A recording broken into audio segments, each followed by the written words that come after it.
হে মুসলমান বলো, কুরবানির দিন গরু কিনা বাড়ির সামনে বেঁধে রাখলেন। সাতবাড়িয়া ঘাটুরার মানুষেরা, মিলন বাজারের মানুষেরা গরু দিকা কয় গরুটা বড় সুন্দর। গরু পাল্টা জবাব দেয়, এ সাতবাড়িয়ার মানুষ, আমি গরু যে সুন্দর তার কোন প্রমাণ কোরআন হাদিসে আসেনি, বলে নাই। তাহলে আমারে কেমনে তুমি সুন্দর বানাইলা? তুমি মানুষ যে সুন্দর, আমার আল্লাহ কোরআনে 4টা কসম খাইয়া বলছে মানুষ বড় সুন্দর। এ মানুষ তুমি সুন্দর হইয়া আমি গরুরে কও তুমি সুন্দর, আমি গরু সুন্দর না, তুমি মানুষ সুন্দর। এই সাতবাড়িয়ার মুসলমান, গরু যে সুন্দর কোরআন হাদিসে প্রমাণ আসেনি? আরো জোরে বলেন, মানুষ যে সুন্দর আসেনি? আরো জোরে বলেন।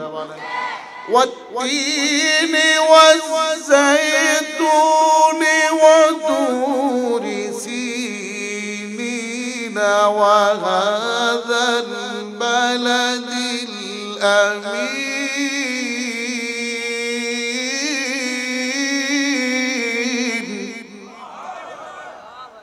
لقد خلقنا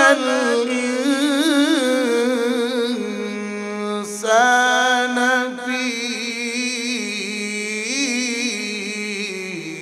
أحسن تقويم।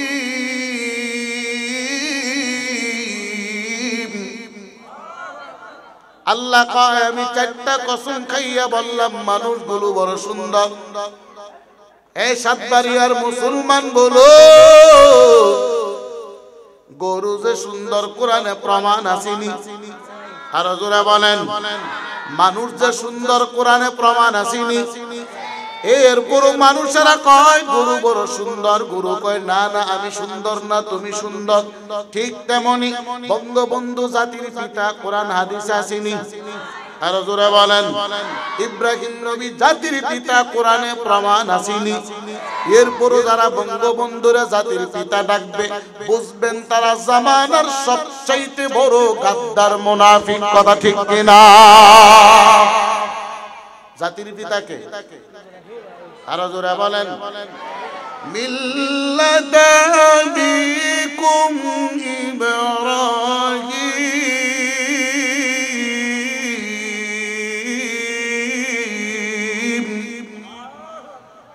হুয়া সাম্মাকুমুল মুসলিমিন।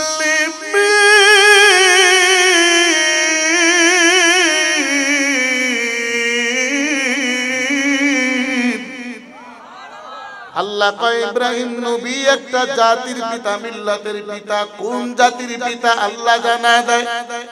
হুয়া সাম্মাকুমুল মুসলিমিন। আল্লাহ কয় মুসলমানদের জাতির পিতার নাম হলো ইব্রাহিম। চিল্লায় বলেন সুবহানাল্লাহ। সুবহানাল্লাযী আসরা বিআবদিহি লাইলাম মিনাল মাসজিদিল হারাম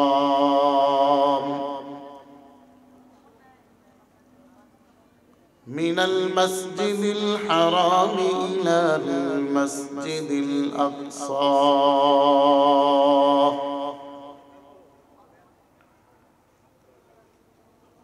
আল্লাহ বলেন আমি আমার বন্ধুকে মসজিদে হারাম থেকে মসজিদে আকসা পর্যন্ত ভ্রমণ করিয়েছি। এ ঘাটুরার মানুষ, সাতবাড়িয়ার মুসলমান শুনো, আমার নবীকে আল্লাহ বলেন, ও নবী আমার, আপনি কালিমার দাওয়াত দেন।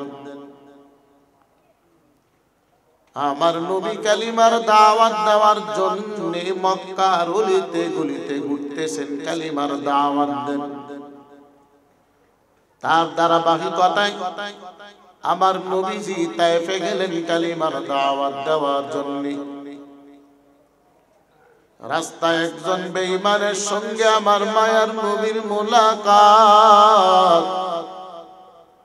ওই বেঈমানকে আমার মায়ার নবী কালিমার দাওয়াত দেয়, জান্নাত জাহান্নামের বয়ান শোনায়।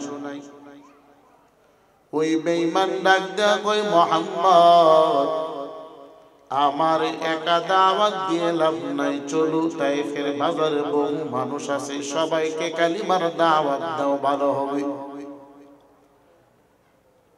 আমার নবীর মনটা বড় সরল। আমার নবী এবার তাইফের বাজারে কালিমার দাওয়াতের জন্য গেলেন, কালিমার দাওয়াত দিচ্ছেন। পিছন থেকে একজন আওয়াজ দিয়ে কয়, এই হলো আব্দুল্লাহর বেটা মুহাম্মদ, আমগো মূর্তির বিরুদ্ধে কথা কয়, মুহাম্মদকে হত্যা করে ফেলো। এই কথাটা বলতে দেরি আমার মায়ার নবীর দেহের মধ্যে পাথর দ্বারা আঘাত করতে দেরি করেন নাই। আমার মায়ার নবী কান্নার আওয়াজ, হিরে তাইফের যুবক আমি মুহাম্মদ তো কোনো অপরাধ করি নাই, কেন আমার তোমরা আঘাত করতেছো? তোমরা তো জানো আমার মা নাই, আমার বাবাও নাই, জমিন আমি মুহাম্মদকে আদর করার মতো কেউ নাই। আমার মায়ার নবী কাঁদি, কিন্তু তাইফের যুবক আমার মায়ার নবীর কান্না শুনে না, মায়ার নবীকে আঘাত করতেছে। আমার নবী কান্না করতে করতে একটা আঙ্গুরের বাগানের গাছের সঙ্গে মায়ার নবী হেলান দিয়া বসা, আর নবীদের কাঁদে বলতেছে, নবী আপনার বড় কষ্ট হচ্ছে মনে হয়। নবী কয়, আমার রক্ত গেল, এরপরও যদি তাইফের মানুষগুলো কালিমা গ্রহণ করিয়া নেই। আমার নবী কয়, আমি তাকাইলাম, আকাশের দিকে তাকায় দেখি নবীজির মাথার উপর একটা বৃষ্টির ছায়া। নবীজির যেন কষ্ট না হয়, বৃষ্টির ছায়াটা আমার নবীর ঘেরাও দিয়া রাখছে। আমার নবী কয়, আমি তাকাইলাম, তাকায় দেখি ওই ছায়াটার মধ্যে স্বয়ং জিবরাইল আমিন হাজির। চিল্লা বলেন সুবহানাল্লাহ। জিবরাইল ডাক দেয়া কই, নবী আপনি কান্না করবেন না, আপনার তাইফের মানুষের আঘাত, মানুষের ব্যবহার স্বয়ং আল্লাহ নিজে দেখেছেন, নিজেই সব শুনেছেন। নবী আপনি অনুমতি দেন, পাহাড়ে নিয়োজিত ফিরিস্তারা হাজির, পাহাড়গুলোকে জমিনের সঙ্গে মিশিয়ে দাও। আমার নবী কই, না না। জিবরাইল কই, নবী তাকায় দেখে আসমানের ফিরিস্তারাও হাজির, অনুমতি দেন আসমানটাকে ভেঙে চুরমার করে তাইফের মানুষের উপর ছেড়ে দাও। আমার নবী ডাক দেয় কয়, রে জিবরাইল না, আল্লাহর কাছে নবী ডাক দেয়া কয়, আল্লাহ আমার একটা তাইফের উম্মতের জন্য ক্ষতি না হয়। জিবরাইল কই, নবী এত আঘাত পাওয়ার পরেও আপনি তাইফের মানুষের জন্য দোয়া করেন, কারণটা কি? আমার নবী কই, জিবরাইল শুনো, আমি নবী জমিনে গজবের জন্য আসি নাই, আমি নবী তো জমিনে রহমত নিয়ে এসেছি। চিল্লায় বলেন সুবহানাল্লাহ। ওয়ামা আরসালনাকা ইল্লা রাহমাতাল লিল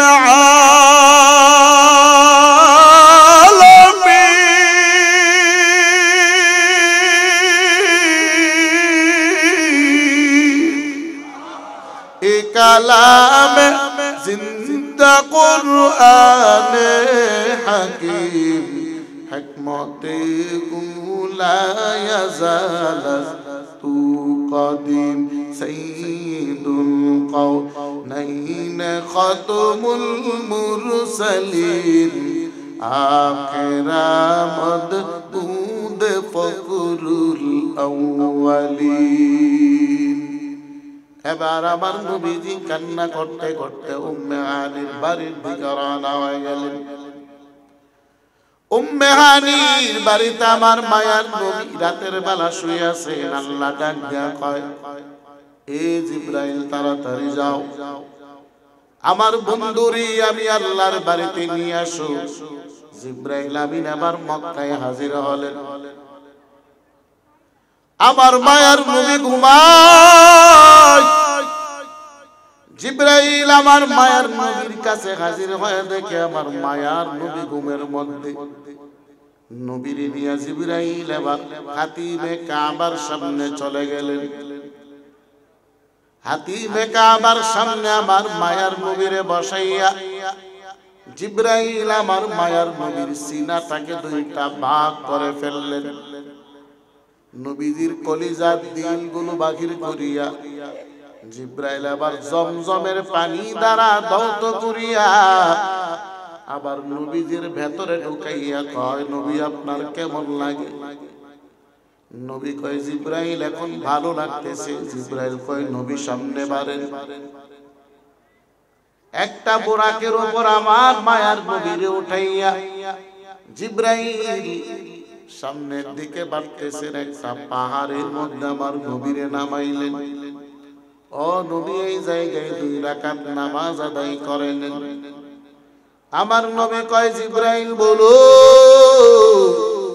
এটা কোন জায়গা? জিবরাইল কয়, নবী এই জায়গাটা হলো আপনার ভাই হযরতে মূসা কালিমুল্লাহ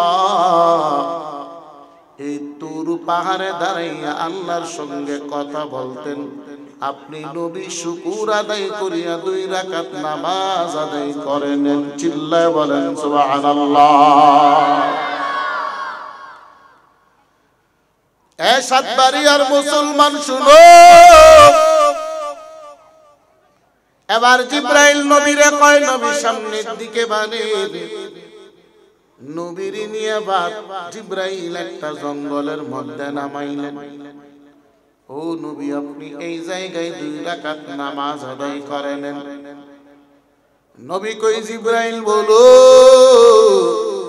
এটা কোন জায়গা? জিবরাইল কই, নবী এটা হলো আপনার ভাই হযরতে ঈসা পয়গম্বর বাবা সারা শুধুই মায়ের মাধ্যমে এই জায়গায় জন্মগ্রহণ করেছেন। ও সাতবাড়িয়ার মুসলমান বলো, বাবা সারা শুধু মায়ের মাধ্যমে আল্লাহ সন্তান দেওয়ার ক্ষমতা আছে কি নাই? আর জোরে বলেন আছে কি নাই? মা বাবা সারা দেওয়ার ক্ষমতা আসেনি, মা সারা বাবার মাধ্যমে ক্ষমতা আসেনি। এ মুসলমান ভালো করে বুঝো, আল্লাহ আদম নবীরে বানাইছেন। কই আদম নবীর আব্বা নাই, আম্মাও নাই। আম্মা জান হাওয়ার আল্লাহ বানাইলো, মা নাই শুধু আদম নবীর মাধ্যমে। ঈসা নবীর আল্লাহ জমিনে পাঠাইলেন, বাবা নাই শুধু মায়ের মাধ্যমে। আল্লাহ বুঝাই দিলেন, আমি আল্লাহ সব পারি, যা কিছু পারি দুনিয়ার কোন ভণ্ড পীরেরা তা পারবে না। কথা ঠিক কিনা? পারিনি, পীরেরা পারিনি। এরপরও আমরা তো পীরের দরগায় গিয়া কয়, বাবা একটা সন্তান দাও। পীরের দরবারে গিয়া কয়, ব্যবসার মধ্যে লস খেয়েছি, বাবা ব্যবসা যেন ভালো হয়। অথচ সন্তান দেওয়ার মালিক পীর না, টাকা দেওয়ার মালিক পীর না। সন্তান দেওয়ার মালিক কে? চিল্লায় বলেন, আর জোরে বলেন। এরপরও তো আমরা বাবার মাজারে গিয়া সিজদা করি, আসেনি? বাবার মাজারে যাননি, ওরসে যাননি আপনারা? ঘাটুরার মানুষ তো, ব্রাহ্মণবাড়িয়ার মানুষ, সদরের মানুষ তো আবার মাজারের দিকে কম যায়। তবে সুযোগ পাইলে খরমপুর ছাড়ে না। কথা ঠিক নেই? সুযোগ পাইলে খরমপুর ছাড়ে না, কারণ নদী তো কাছে। নৌকা নিয়ে শুধু টান, কে আছো নেশাখোর চলো যাই খরমপুর। কথা ঠিক কিনা বলো? কারে ডাক দিছে? আরো জোরে বলেন। নেশাখোরে ডাক দিছে।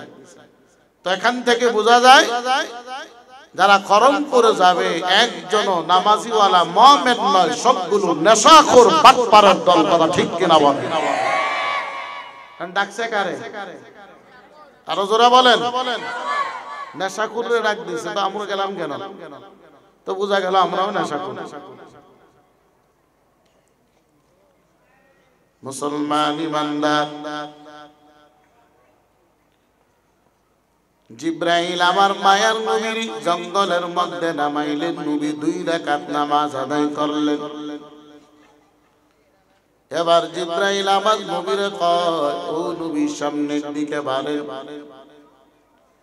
সামনে নেওয়ার পর জিব্রাইল আমার নবীর একটা জায়গা দেখাইয়া কই, নবী আপনি চিনেননি, দেখেন জায়গাটা। নবী কই, জিব্রাইল না না, আমি এই জায়গায় কোনদিন আসি নাই, আমি নবী জায়গাটা চিনি না। জিব্রাইল কয়, নবী এই জায়গাটার নাম হলো ইয়াসরিব, তবে অচিরে আপনি মক্কা থেকে হিজরত করে এই জায়গায় আসা লাগবে। আপনি যখন আসবেন জায়গাটার নাম হবে মদিনাতুল মুনাওয়ারা। চিল্লায় বলেন সুবহানাল্লাহ। আসেনি মদিনার মসজিদ? আরো জোরে বলেন। কারা কারা গেছেন? মদিনায় গেছেন কেউ আছেন? হ্যাঁ, 3-4 জন গেছে, আলহামদুলিল্লাহ। আল্লাহ যেন সবাইরে যাওয়ার তৌফিক দান করে, বলেন আমিন। আরো জোরে বলেন আমিন। কি অবস্থা বুঝলাম না, মুরব্বীরাও কি করে না? এগুলা করলে বয়ান করা যায়? এই তুমি জানো, এই সাউন্ড ঠিক করো, সাউন্ড ক্লিয়ার করো, রিভার্ব দাও, সাউন্ড ক্লিয়ার করো। বসা, আমি টান দিতে গেলে সমস্যা। এই পিছে লাস্ট লাইট বন্ধ করো। ওই মদিনায় যাইতে রাজি আছি তো সবাই? কারা কারা যাবেন একটু হাত আল্লাহরও দেখান। সবাই যাবেন? কবে? মরার আগে না পরে? আগেই যাবেন? আল্লাহ কবুল করো। টাকা পয়সা জমলে তো আমরা আগে বাড়ি ঘর করি। কথা ঠিক নেই? আগে ছেলে মেয়ে বিবাহ দেয়, বাড়ি ঘর করি, এরপরে হজ্জের জন্য যদি নিয়ত করি। আমগো বাঙালি হজ্জে যায় বুড়া কালে, যার কারণে মক্কায় গিয়া ধাক্কা খাইলে পায়ের নিচে পড়ে মারা যায়। বাঙালি হাজিরা যারা বেশিরভাগ মারা যায় বাঙালি হাজি। যৌবন কালে আমরা বাঙালি যাইতে চাই না। কথা ঠিক নেই? তো যৌবন কালে যাওয়ার নিয়ত আছে তো ইনশাআল্লাহ? আল্লাহ কবুল করো। মনে বড় আশা ছিল যাব মদিনা, মনে বড় আশা ছিল যাব মদিনা। সালাম আমি করব গিয়ে, সালাম আমি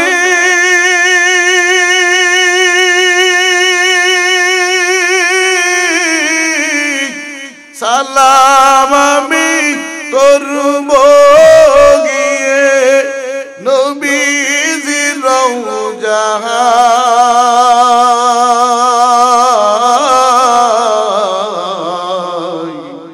মনে বড় সবাই সবাই সাউন্ড তো ক্লিয়ার না, দুম দুম করে, ইয়া নাই তো, ঢিলে নাই, ঢিলে দিচ্ছ না, হালকাই কর। সবাই আওয়াজ দেন, সবাই আওয়াজ দেন। মনে বড় আশা ছিল। খারাপ লাগে?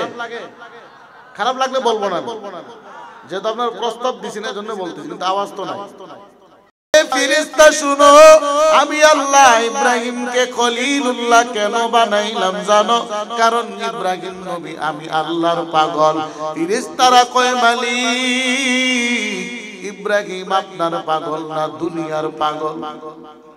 কার পাগল? আরো জোরে বলেন। ইব্রাহিম খলিলুল্লাহ। এবার ফেরেশতারা কই মালিক আমরা ইব্রাহিমকে পরীক্ষা করব। ইব্রাহিম নবীর বাড়ির পিছনে আইসা একজন ফেরেশতা মানুষের রূপ ধারণ করিয়া বসলেন। মানুষের রূপ ধারণ করিয়া বারবার জবান দিয়া বলতেছেন সুবহানাল মুলকি ওয়াল মালাকুতি সুবহানাল ইজ্জতি ওয়াল হাইবাতি। ইব্রাহিম নবীর কানের মধ্যে আওয়াজ। ইব্রাহিম নবী ঘর থেকে বাহির হয়ে কয় কে আমার মালিককে ডাকো। পাগলে কয় আমি ডাক দিলাম। আবার ডাক দাও, বলে না না ডাক দিব না। ইব্রাহিম নবী কয় রে পাগল বলো। পাগল ডাক দেয়া কয় এই ইব্রাহিম না না। ইব্রাহিম নবী কয় কিসের বিনিময়ে তুমি আমার মালিকের নামটা ডাক দিবা? পাগলে কয় তোমার অর্ধেক সম্পত্তি আমারে দিয়ে দাও। ইব্রাহিম নবী কয় এ পাগল নিয়ে নাও। পাগলে কয় আমি একবার আল্লাহর নামটা বলবো। পাগল একবার আল্লাহর নাম পড়লেন। ইব্রাহিম নবীর কাছে বড় মজা। ইব্রাহিম নবী কয় এ পাগল আবার বলো। পাগল কয় না না আমি আর বলবো না। যদি বাকি অর্ধেক সম্পত্তি দাও আমি বলবো, নয়তো বলবো না। ইব্রাহিম নবী কয় এরে পাগল নিয়ে নাও, আমার সম্পত্তির প্রয়োজন নাই। আমার প্রয়োজন হলো একমাত্র আমার আল্লাহ। রাজুরা বলেন না সুবহানাল্লাহ। আমরা কারে চাই? আরো জোরে বলেন। আমাদের আল্লাহ কতজন? সবাই আওয়াজ দেয় লা ইলাহা ইল্লাল্লাহ। সবাই সবাই আওয়াজ দেন লা ইলাহা ইল্লাল্লাহ। নেই কোনো মাবুদ আল্লাহ ছাড়া। লা ইলাহা ইল্লাল্লাহ। এক খুদার পর দুই খুদা, তিন খুদা মোরা কিছু মানি না। এক খুদার পর দুই খুদা, তিন খুদা মোরা কিছু মানি না। বলো লা ইলাহা ইল্লাল্লাহ। বলো লা। আওয়াজ দিয়ে সবাই লা ইলাহা লা ইলাহা ইল্লাল্লাহ মুহাম্মাদুর রাসূলুল্লাহ। ইব্রাহিম নবী আবার কয় রে পাগল আমার সব সম্পত্তি নিয়ে নাও। পাগল আবার মালিকের নামটা ডাকি। ইব্রাহিম নবী চোখের পানি ছেড়ে কান্না করতেছেন। পাগলে কয় ইব্রাহিম কেন কাঁদো? ইব্রাহিম কয় আমি কাঁদি কারণ আমার মালিকের নাম এত মজা। মালিকের নাম শুনে আমি ইব্রাহিম সহ্য করতে পারতেছি না। ইব্রাহিম নবী কয় রে পাগল আবার বলো। পাগল ডাক দেয়া কয় ইব্রাহিম না না। এখন যদি আমি বলি তুমি আমারে কি দিবা? ইব্রাহিম নবী কয় আমার তো কিছু নাই দেওয়ার মতো, তবে ওয়াদা দিলাম বাকি জিন্দেগি তোমার বাড়ির গোলাম হয়ে কাজ করব থাকবো। পাগলে ডাক দেয়া কয় ইব্রাহিম তোমার কিছু দেওয়া লাগবে না, কারণ আমি দুনিয়ার কোনো মানুষ না, আমি আল্লাহর পক্ষ থেকে ফেরেশতা তোমাকে পরীক্ষা করার জন্য এসেছি। এ ইব্রাহিম তুমি পরীক্ষায় পাশ করেছো, তুমি আল্লাহর দোস্ত ইব্রাহিম খলিলুল্লাহ। আল্লাহু আকবার। হে মুসলমান, ইব্রাহিম নবী শুধুই কি খলিলুল্লাহ বলে না না, আল্লাহ কয় জমিনের সব মুসলমানদের জাতির পিতা হলো হযরতে ইব্রাহিম। কথা ঠিক কি না? আমগো জাতির পিতার নাম কি? আর জোরে বলেন। নাকি বঙ্গবন্ধু? আওয়াজে বোঝা যায় কিছু মানুষ আছে। আমগো জাতির পিতার নাম কি? আর ওরা বলেন, হে মুসলমান বলো, কুরবানির দিন গরু কিনা বাড়ির সামনে বেঁধে রাখলেন। সাতবাড়িয়া ঘাটুরার মানুষেরা, মিলন বাজারের মানুষেরা গরু দিকা কয় গরুটা বড় সুন্দর। গরু পাল্টা জবাব দেয়, এ সাতবাড়িয়ার মানুষ, আমি গরু যে সুন্দর তার কোন প্রমাণ কোরআন হাদিসে আসেনি, বলে নাই। তাহলে আমার কেমনে তুমি সুন্দর বানাইলা? তুমি মানুষ যে সুন্দর, আমার আল্লাহ কোরআনে 4টা কসম খাইয়া বলছে মানুষ বড় সুন্দর।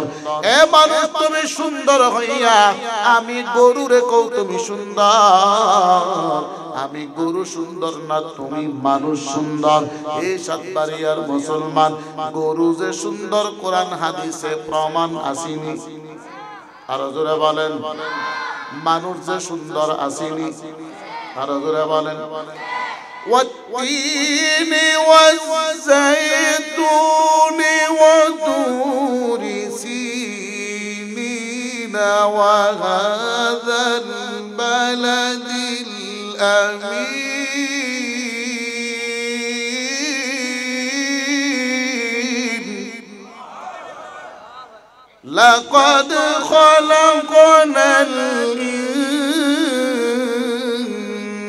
الإنسان في أحسن تقويم।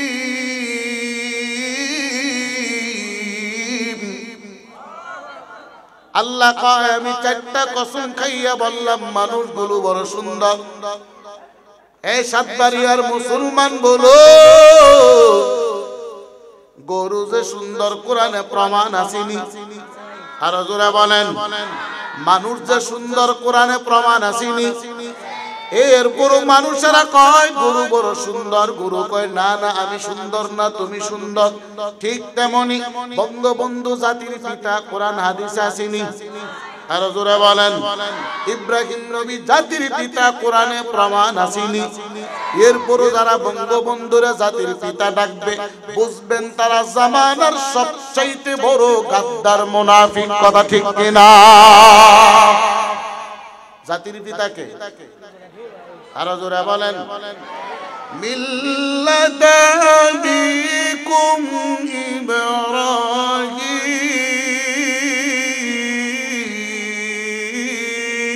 ইব্রাহিম হুয়া সাম্মাকুমুল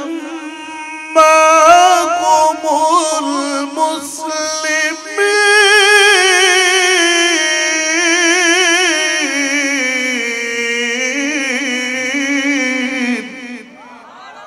আল্লাহ কয় ইব্রাহিম নবী একটা জাতির পিতা, মিল্লাতের পিতা। কোন জাতির পিতা আল্লাহ জানায় দেয়, হুয়া সাম্মাকুমুল মুসলিমিন। আল্লাহ কয় মুসলমানদের জাতির পিতার নাম হলো ইব্রাহিম। চিল্লায় বলেন সুবহানাল্লাহ। মুসলমান ইমানদার, আমার মায়ার নবী আবার মসজিদে আকসা থেকে জিবরাইল কয় নবীর সামনের দিকে বাড়েন।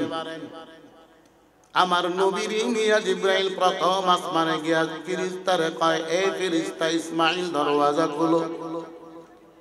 ইসমাঈল ডাক দেয়া কয়, আপনার পরিচয় কি বলেন?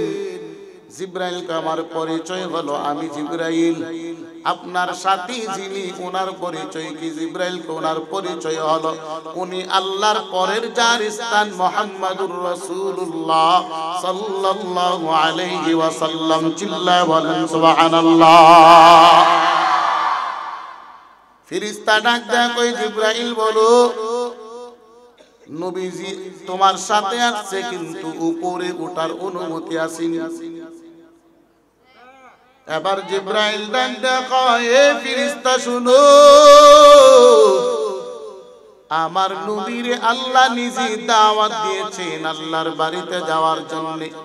সুবহানাল্লাহ বলেন, কে দাওয়াত দিয়েছেন? আর জোরে বলেন, এখান থেকে শিক্ষণীয় বিষয় হলো অন্যের বাড়িতে যাওয়ার আগে অনুমতি ছাড়া ঢোকা যাবে না, অনুমতি নিয়ে ঢুকতে হবে। কথা ঠিক কিনা? এ সাতবাড়িয়ার মুসলমান, এ কলিজার টুকরা যুবক, আমার নবী আবার দ্বিতীয় আসমানে গেলেন। হযরতে ঈসা নবীর সঙ্গে মোলাকাত। ঈসা নবীর সঙ্গে আমার মায়ার নবী কথা বললেন, আবার তৃতীয় আসমানে গেলেন। তৃতীয় আসমানে যাওয়ার পর তাকায় দেখে দেওয়ালের মধ্যে হেলান দিয়ে একজন বসা। নবী ডাক দিয়া কয়, হে জিবরাইল, বলু এত সুন্দর কে ইনি? উনি কি মানুষ নাকি পূর্ণিমার চাঁদ? জিবরাইল কই, নবী না না, উনি পূর্ণিমার চাঁদ না, উনি হলেন আপনার ভাই হযরতে পয়গম্বর ইউসুফ নবী। চিল্লায় বলেন সুবহানাল্লাহ। হে সাতবাড়িয়ার মুসলমান, ইউসুফ নবী কেমন সুন্দর! মিশরি বাদশার স্ত্রী জুলেখা ইউসুফ নবীর প্রেমে পাগল হয়ে গেছে। লম্বা তাফসীরের ঘটনা। বান্ধবীরা কয়, এ জুলেখা, একটা গোলামের জন্য তুমি পাগল হয়ে গেছো। জুলেখা কয়, আমি যে গোলামের জন্য পাগল হয়েছি, জমিনের সব নারীরা ওই গোলামকে দেখলে পাগল হয়ে যাবে। বান্ধবীরা কই, জুলেখা আমাদেরকে দেখাও। জুলেখা আবার সবাইরে দাওয়াত দিলেন আর বললেন, চলো আমার বাড়িতে সবাই একদিন দাওয়াত। দুপুর বেলা খানা খাবেন। সবার হাতে একটা করে ছুরি, একটা করে ফল দেওয়া হলো। আর বলল, আমি যখন বলবো তখন কাটবার আগে কিন্তু কাটা যাবে না। সবাই ছুরি নিয়ে রেডি। জুলেখা ইউসুফ নবীরে ওই রুমের মধ্যে ঢুকায় দিলেন। ওই বান্ধবীরা সবাই ইউসুফ নবীর দিকে তাকায়। জুলেখা কয়, সবাই যার যার ফলগুলো কেটে নাও। ইউসুফ নবী চলে গেলেন। এবার তাকায় দেখে জুলেখা কয়, সবার ফলগুলো হাতে নাও। হাতে নেওয়ার কথা বলতে দেরি, তাকায় দেখে সব নারীরা হাতের আঙ্গুলগুলো কেটে ফেলেছে। জুলেখা কয়, হাতের আঙ্গুল কাটলা কেন? বলে, এত সুন্দর যুবক দেখার পরে আঙ্গুল কেটেছি নাকি ফল কেটেছি কিছুই বলতে পারি না। জুলেখা ডাক দেয়া কয়, বান্ধবীরা শুনো,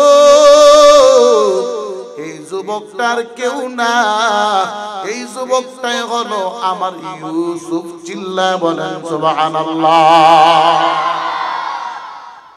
আম্মা জান আয়েশা ডাক দেয়া কয়, এ মক্কার নারীরা শুনো, মিশরের নারীরা ইউসুফ নবীর চেহারা দেখে আঙ্গুল কেটেছে। আল্লাহর কসম, আমার নবীজির চেহারা যদি মিশরের নারীরা দেখে, হাতের পরিবর্তে কলিজা কেটে ফেলবে, এরপর বিন্দু পরিমাণ টের পাবেন না। আম্মা জান আয়েশা বলেন, আমার নবী কত সুন্দর জানো। একদিন রাতের বেলা আম্মা জান আয়েশা কয়, আমি একটা কাপড় সেলাই করতেছি, আগুনটা নিভে গেল।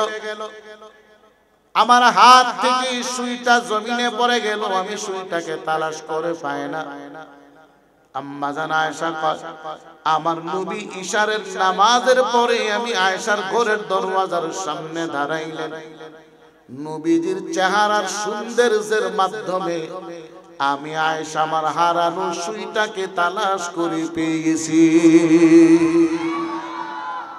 অন্ধকারে আমার নবীজির চেহারা সৌন্দর্যের দ্বারা অন্ধকার আলোকিত হয়। এ সাতবাড়িয়ার মুসলমান, বলো তোমাদের ঘাটুরা, ব্রাহ্মণবাড়িয়া জেলা সহ যত সুন্দর ছেলে মেয়ে আছে সবগুলোর একটা রুমে ঢুকাইয়া বাতিটা যদি অফ করে দেওয়া হয়, রুমটা আলোকিত হবে না? আরো জোরে বলেন। তো এই সুন্দরের পিছনেই তো আমরা যুবক ভাইরা 14 ফেব্রুয়ারি দৌড়াইছে। কথা ঠিক নেই?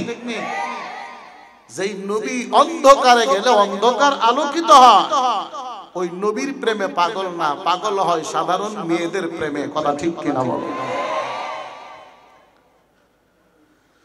আমার নবী আবার তৃতীয় আসমান থেকে চতুর্থ আসমানে গেলেন। হযরত ইদ্রিস নবীর সঙ্গে আমার নবীজির মোলাকাত। কেউ কেউ বলেন হযরত খিজির নবীর সঙ্গে মোলাকাত। আমার নবীর ডাক দেয়, ও নাতি মুহাম্মদ, আপনি কেমন আছেন? সুবহানাল্লাহ বলতেন না? নবীজি কথা বললেন। খিজির নবী কয়, আমি আল্লাহর সঙ্গে বলেছিলাম, মালিক আমার একবার জান্নাত দেখার সুযোগ করিয়া দেন। খিজির নবীর আল্লাহ জান্নাতের গেটের সামনে দাঁড় করায় দিলেন। খিজির নবী জান্নাতের গেটের সামনে দাঁড়াইয়া ফেরেশতারে কয়, এ ফেরেশতা, দরওয়াজা খুলে দাও, জান্নাত দেখব। ফেরেশতা কয়, আপনার পরিচয় বলেন। উনি বললেন, আমার নাম হলো খিজির।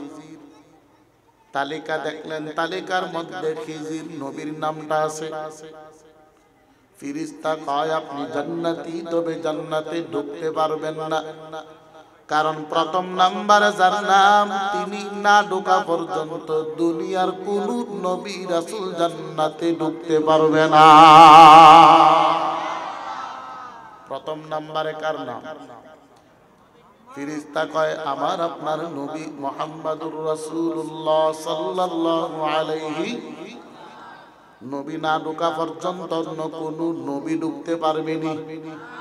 হ্যাঁ, ওই নবীর উম্মত আমরা না ঢোকা পর্যন্ত অন্য কোন নবীর উম্মত জান্নাতে ঢুকতে পারবে না। চিল্লায় বলেন সুবহানাল্লাহ।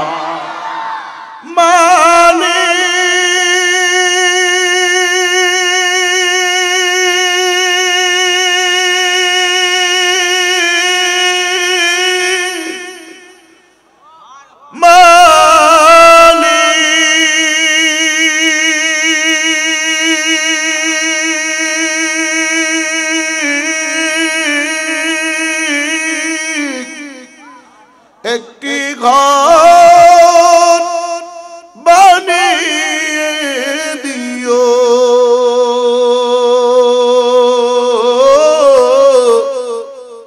একটি ঘর বানিয়ে দিও মালিক,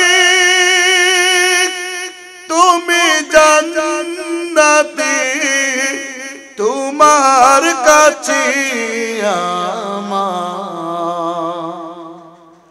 একটি ঘর বানিয়ে দিও,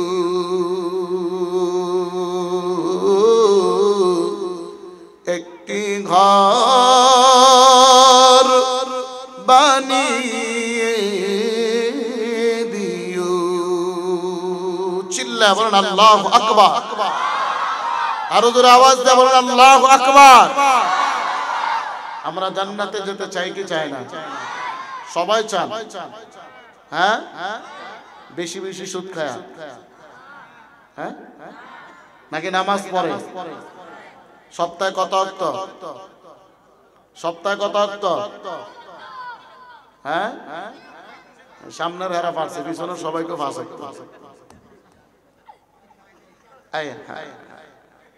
সুদ খাইলে জান্নাতে যাওয়া যাবে? আসেনি সুদখোর? হ্যাঁ, নাই মনে হয়।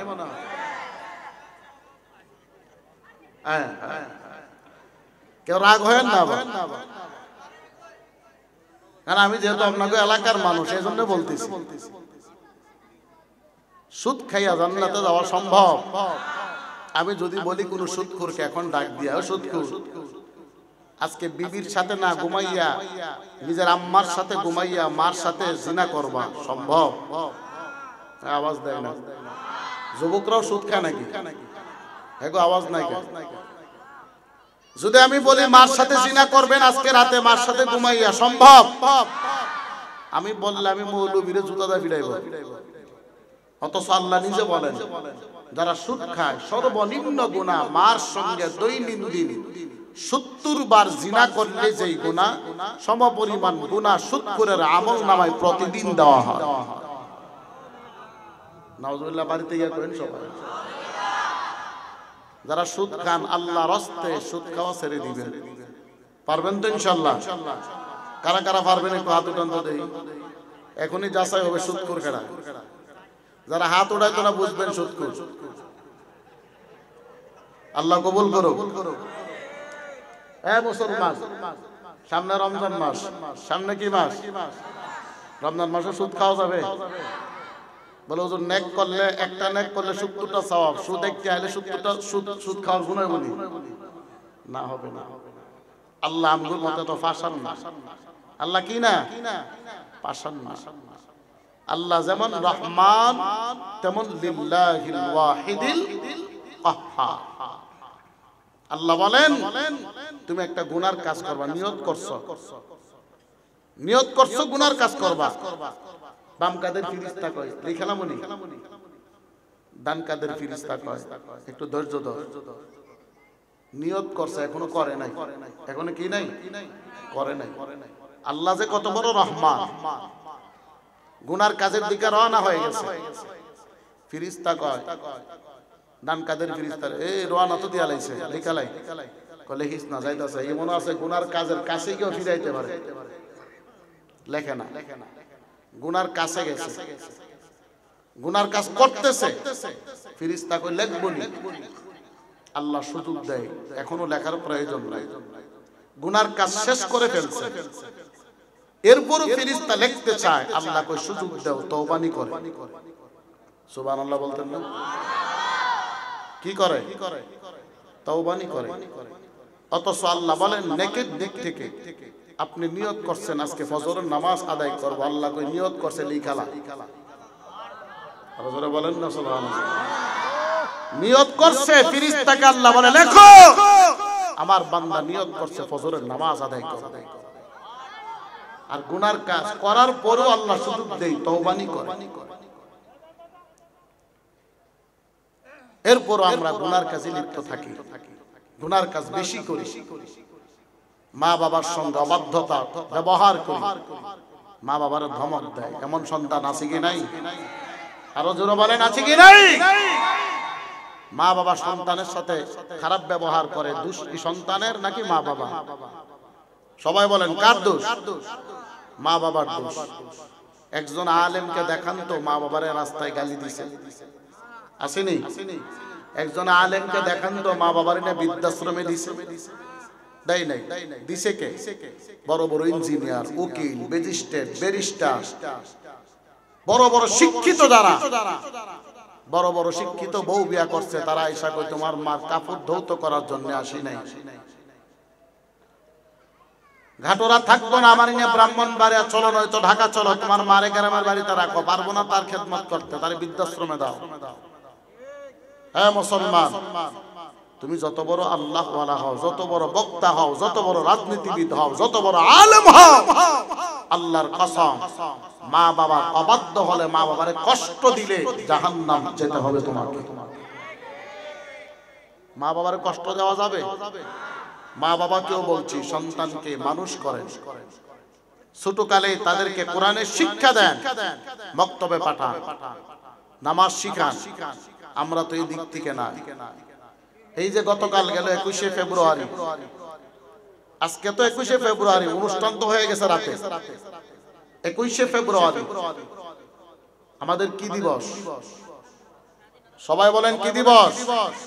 সবাই জানে না, বাঙালি তো সবাই।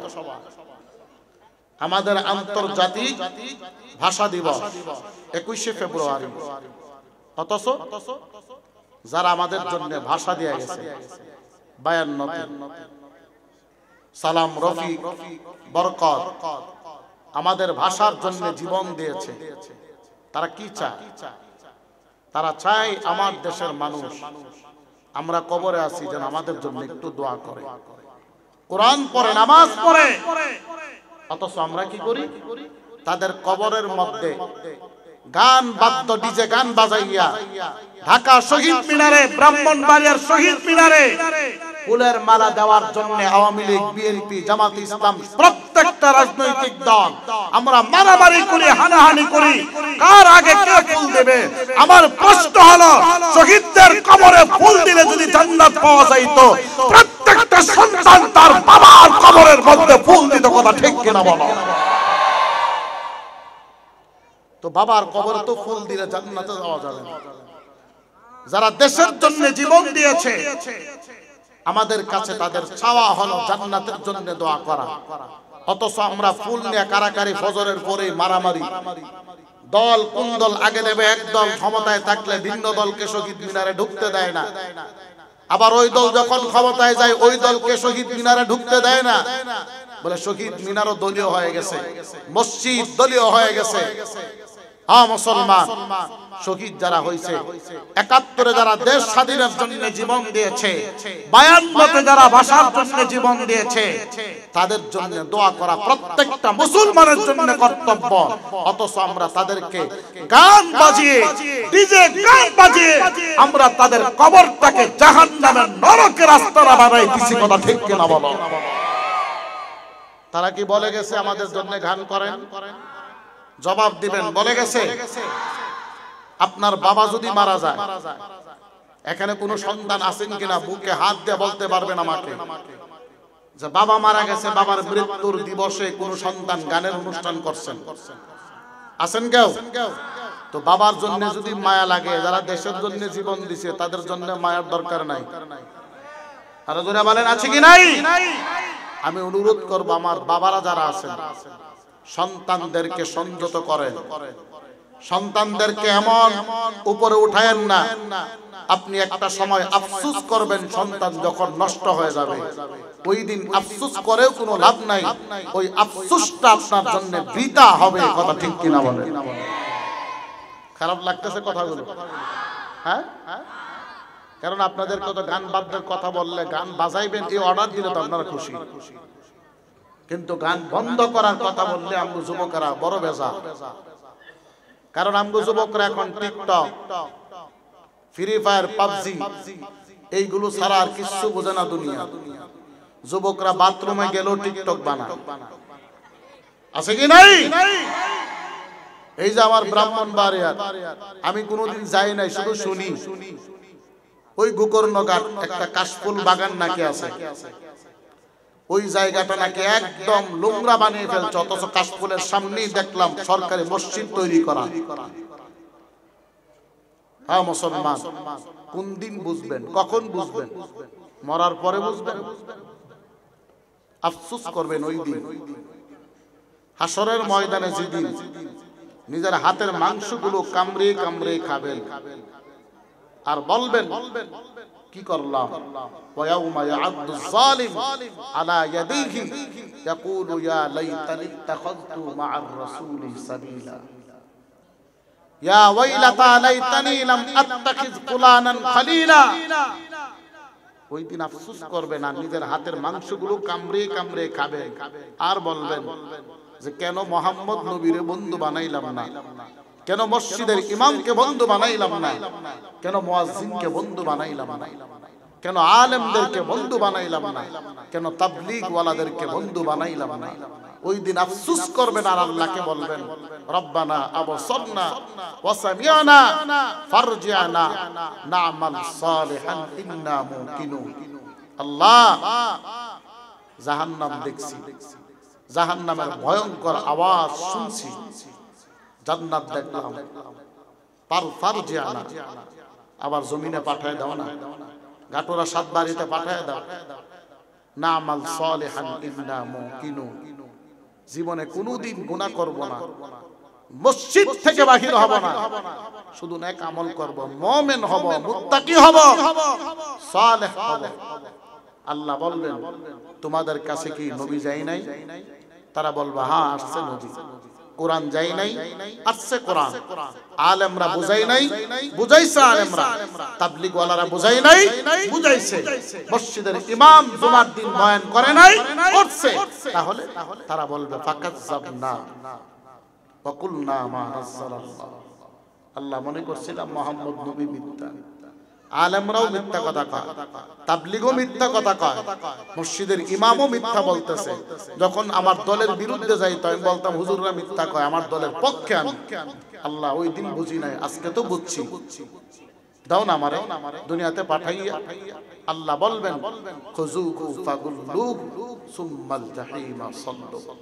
ও ফেরেশতা, আমার নাফরমান বান্দার হাতের মধ্যে হিনকাপ লাগাও, পায়ের মধ্যে ধান্দাবিরি